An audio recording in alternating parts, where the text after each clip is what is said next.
The following video contains unpopular opinion that sure will upset some of the viewers. If you can't handle it, please don't click on the comment and say how much I am wrong, because you make yourself look like an idiot.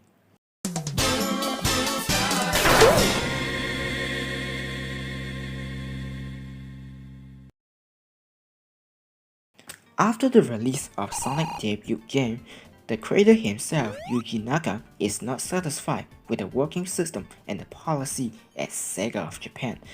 In response, Yuji himself heads to Sega Technical Institute, located at United States, to continue his career in gaming. To make it better, more than half of the members from Sonic Team of Japan heads there too to help Yuji himself, and in return, creating Sonic the Hedgehog 2, a masterpiece and the better sequel compared to the first one.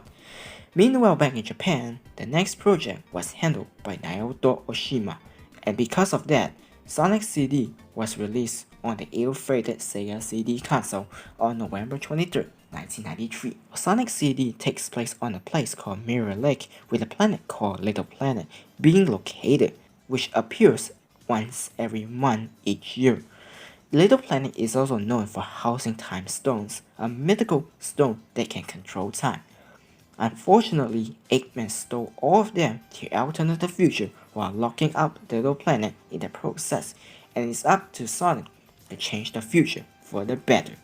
While we're at it, Sonic also met two new characters.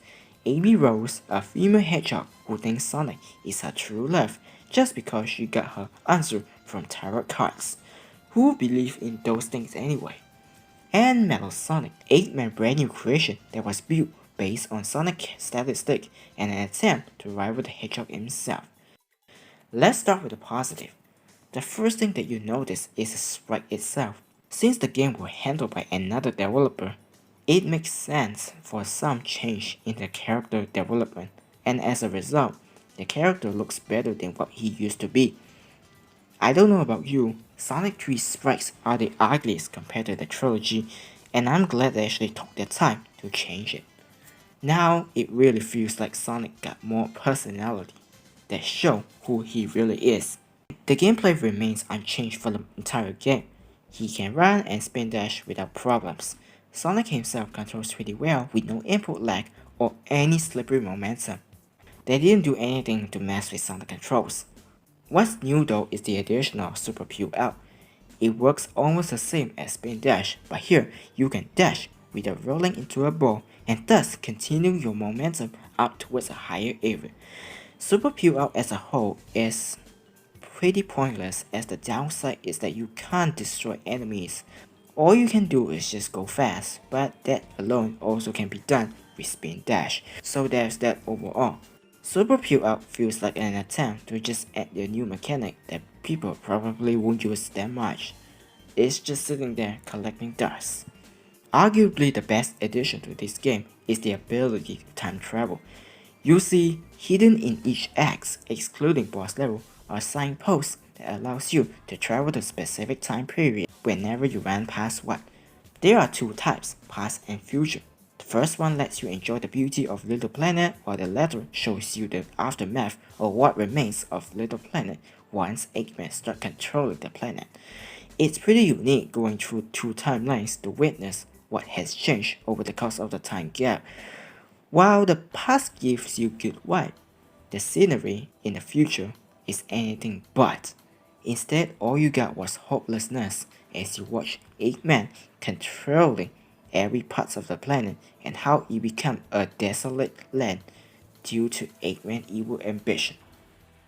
Soundtrack wise, I highly recommend you to stick with the Japanese version that have full energy and catchy lyrics, especially the opening theme. Watching Sonic blasting through the woods with You Can Do Anything blasting in the background is so satisfying to look at. To make it more immersive, each timelines all have their own distinct soundtrack. The past lets you freely run around the level without worrying too much, whilst the future is filled with intimidating soundtracks, as if the game is telling you how serious the situation is and you will have to act quickly in order to get a good future. Special stage returns once again and can be accessed upon breaking 50 rings to the end of the level. You then enter this area where you can move freely in 3D. Your objective is to destroy all the UFO in that area within the time limit, and touching that water will decrease the time, so you have to be extra careful. The controls need some time to get used to, but overall it's not too bad to the point of frustration. Completing the objective will grant you one out of the 7 time stones that you need to get good future. But that's not just that. There's also another way to get the good future. Remember the time travel I mentioned earlier? By going to the past and destroying the generators in each act, it will have a different outcome for the third act. Your decision will change the future. Upon doing so, you will realize it is telling the players that Sonic has made a good future, and that means you have succeeded for that zone. Keep doing that for the remaining zone. Sounds easy, right? Not really. Let's get into the negative, with the first being the inconsistent level design. In my opinion, in my previous video, I mentioned that Sonic 1 having the roughest level design, since one level makes you go fast and the next one stops you to a complete halt. When Sonic 2 is released, they were able to fix most of the problem with Sonic 1, but now that Yuji Naka has left Sega of Japan and we got a new person for this game, you bet that's gonna be a problem. And level design is no exception. First up, Palmtree Panic, which is pretty okay with its level design. You got your loop, you can go fast and feel the freedom of exploration. It then falls apart in Collision Chaos, where the level is filled with bounce pad and pinball pedal that throws you all over the place. Those things are basically everywhere, and sometimes you could just run into them when you're going too fast. Some of it just felt out of place, as if they're forcing you to go this way instead of the way that you wanted to go. But nothing prepares you more than anything than the boss fight. You think it's gonna be like Sonic 2 where you try to hit Eggman with the pedal? Wrong. Here you have to work your way to the top, but it's not that simple. Along your way you have to deal with bouncy round thing and that bounces you somewhere, and because of the level being curvy for the most part, you will be falling down to the bottom for the most part. It's frustrating to look at, let alone playing it. Tidal Tempest is slightly better. It's basically reimagining a labyrinth zone. There are tons of traps and enemies, so you could be panicking for next air bubble if you're not careful enough, but at least you got spin dash and super peel out in your disposal. Quartz Quadrant attempts to make you go fast with the help of conveyor belt that change direction with a touch of a switch. On paper it sounds nice, but when you try it, it isn't. Due to the constant back and forth switching of the belt, your momentum will also be affected too. And then Wacky Workbench, where all level creativity went straight to trash. My god, who even approved this mess of a level? If I can describe this zone with just one word, it will be dreadful. There's nothing good with this level at all. It looks pretty normal in the beginning, but then when you went to the bottom of the level, you will wish you never played this level or this game. You are greeted with the hideous thing that bounces you way up too high, and if that's not enough, you could likely become frozen due to some machine releasing icy gas and ends up crashing down to the bottom. Sometimes when you bounce too high, you don't even know what's up above, and the constant jumping can be painful to look at. Not even memorization can save you from this chaotic mess.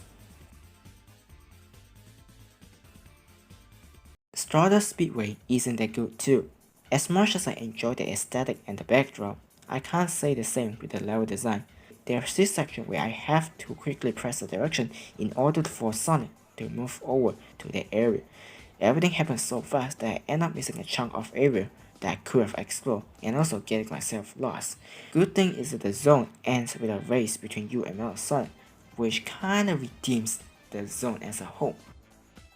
Metallic Madness reminds me of Scrap Brain Zone, albeit with less unfair moment, but everything are still out to kill you.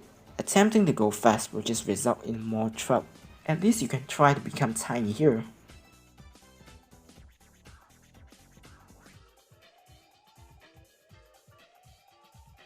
Apart from Palmtree Panic, every zone have their own problem in terms of level design. Oh yeah, did you all remember the aforementioned time travel?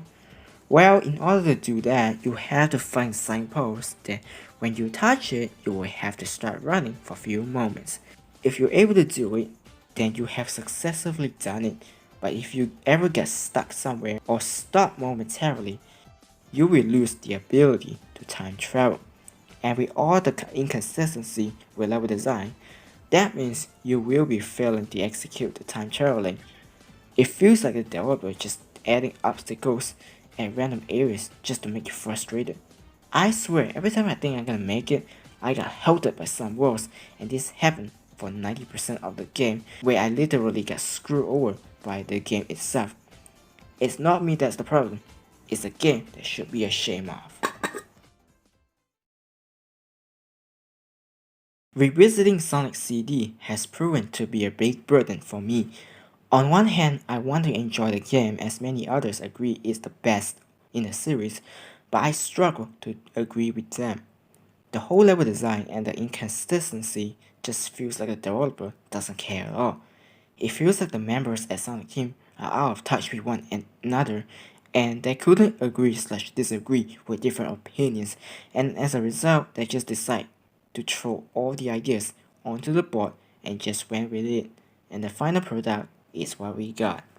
I don't blame Naoto Oshima attempting to take Sonic to a new direction, but this project clearly doesn't succeed.